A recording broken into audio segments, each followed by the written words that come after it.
બોલી રહ્યા છો? કિંજલ આપણી દીકરી છે અને જો એવું થયું પણ હોય ને તો પણ આવી વાતોને છુપાવી રાખવીને એ જ સારું. બરાબર.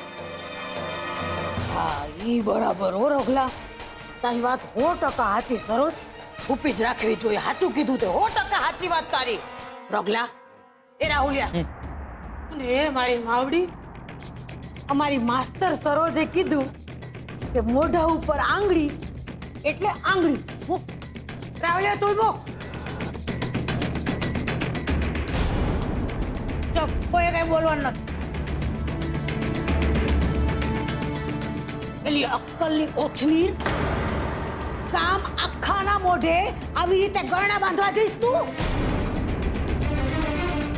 તો બી નહીં તો અરે સીતામાં જેવી સીતામાની પવિત્રતા ઉપર લોકોએ સવાલ ઉઠાવેલા, તો તારી કિંજલડીને એમ જ છોડી દેશે? અરે કિંજલડી સુશાંતિ હારે એક રાત કાઢીને આવી છે ને એ પાછી એક જોયડામાં. અરે રે, એક જોડામાં?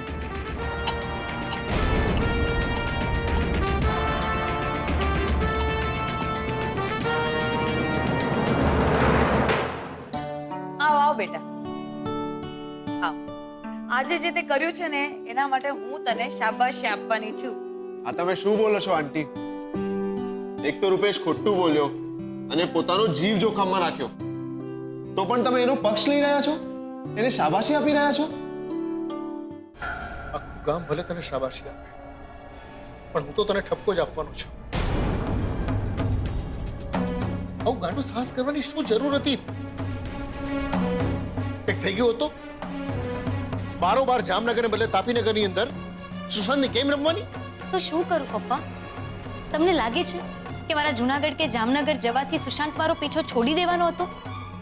અરે આખી જિંદગીનું થયું.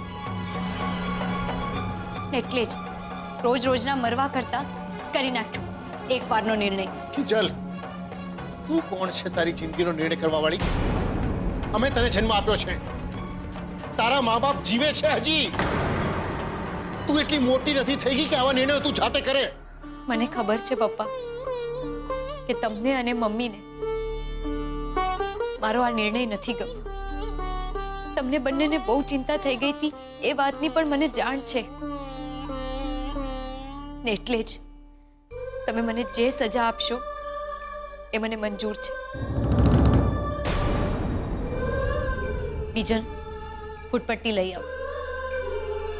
નાનપણમાં જેમ પપ્પાની વાત ના માનવા બદલ હાથમાં પડતી, એમ આજે પણ હું ફૂટપટ્ટી હાથમાં ખાવા માટે તૈયાર છું. બીજલ, ફૂટપટ્ટી લઈ આવ.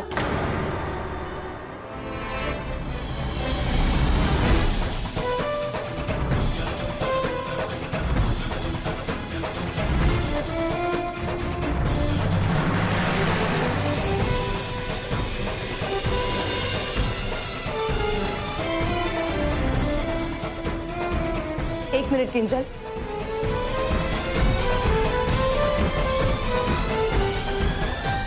સજા તને એકલીને નહીં મળે.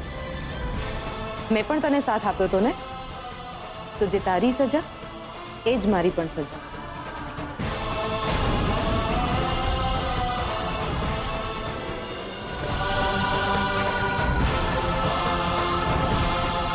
તો હું શું કામ પાછળ રહી જાઉં? હું ત્યાં તમારા બંને સાથે નહોતી, પણ મારે હોવું જોઈતું હતું. ત્યાં મારી ના હોવાની સજા આપો પપ્પા.